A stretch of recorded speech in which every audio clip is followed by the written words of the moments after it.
Monsieur le président, monsieur le Premier ministre, madame la ministre, mes chers collègues, partout dans le monde où la France exerce sa présence, nos armées sont là pour porter secours aux populations, défendre nos intérêts vitaux et porter haut les principes cardinaux qui font notre République.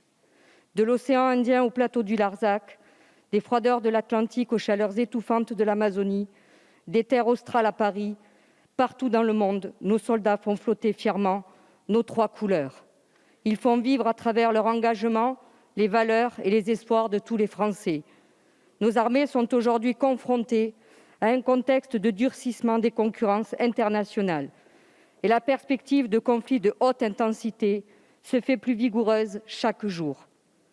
Gardons-nous cependant de n'envisager nos armées que d'un point de vue comptable, administratif ou matériel. Le regard politique que nous portons sur ces enjeux stratégiques appelle aussi à considérer tout l'humain qui s'y joue. L'acier seul n'est rien sans l'homme qui l'actionne, et une armée est avant tout un corps social à part entière. Cette loi de programmation militaire remet nos armées sur la voie de l'ambition, car elle donne à nos soldats les moyens d'exercer efficacement le métier des armes.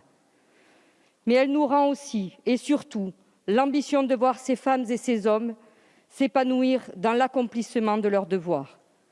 N'oublions jamais les sacrifices et l'exigence de la condition militaire, métier qui ne s'accomplit qu'à 200%. Cette LPM permet de remettre l'engagement de l'État à la hauteur de leur engagement. Jamais seuls au combat, nos soldats sont aussi accompagnés dans leur vie personnelle. Le plan famille contribue ainsi à rapprocher nos militaires de leurs familles, à faciliter l'accès de leurs conjoints à l'emploi et à simplifier la garde des enfants de nos soldats. Depuis le lancement de ce plan, près de 6 500 conjoints de militaires ont trouvé un emploi grâce à l'accompagnement des services des armées, tandis que 4 000 places en crèche sont désormais disponibles. Toutes ces familles de militaires sont aussi bénéficiaires des efforts de cette LPM en matière de logement. Dès 2022, le contrat CGLOC permettra la rénovation de l'ensemble du parc de logement domanial et de mettre 7 000 logements supplémentaires à disposition de nos militaires et de leurs familles. Par ailleurs, aussi noble soit-il, l'engagement militaire n'est pas bénévole. Le désengagement constant des majorités précédentes avait conduit jusqu'au délitement même des rémunérations de nos soldats. Est-il normal qu'un militaire qui risque sa vie pour son pays doive emprunter à sa banque pour faire vivre sa famille lorsque sa solde met 6 mois pour arriver ? Cette LPM a déjà mis fin aux errements du système louvois, désormais remplacé par le système source-solde, dont la fiabilité est reconnue et saluée. Enfin, témoin de la richesse de la vie sociale de nos armées et de l'esprit de solidarité indéfectible qui y règne, évoquons l'accompagnement des blessés physiques et psychiques. Pendant que certains ici ont cru bon d'en faire un sujet politique, voire électoral, le ministère des Armées accompagne et soutient toutes les initiatives qui fleurissent dans nos casernes pour tendre la main à ceux qui gardent en eux les traces douloureuses des combats passés.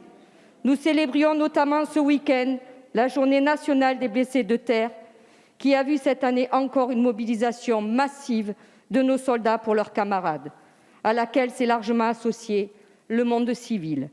Je pense aussi à ces spécialistes cynotechniques qui développent des programmes de médiation canine pour répondre à la souffrance par l'affection animale.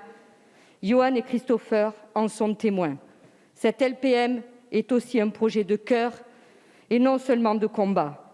L'abandon de nos armées sous les majorités précédentes avait dégradé les conditions d'exercice de ce métier unique. Ce réengagement de l'État que nous avons décidé en 2018, à la hauteur de 198 milliards d'euros jusqu'en 2023, contribue ainsi à fidéliser à nouveau nos soldats en leur offrant des conditions de vie et de combat enfin dignes. Nos armées s'appuient aujourd'hui sur un très haut degré de technicité des soldats. Cette fidélisation est la garantie de la pérennité de leurs compétences au sein de l'institution, Mais garantir les meilleures conditions de vie à nos militaires, c'est avant tout une question de reconnaissance. Lorsqu'on aime quelqu'un, on s'engage pour lui. Nos soldats aiment la France et s'engagent pour elle. Qu'ils sachent que la France aime ses soldats et s'engage pour eux. C'est pourquoi, fière de contribuer à concrétiser les engagements du Président de la République en la matière, je continuerai à soutenir cette LPM.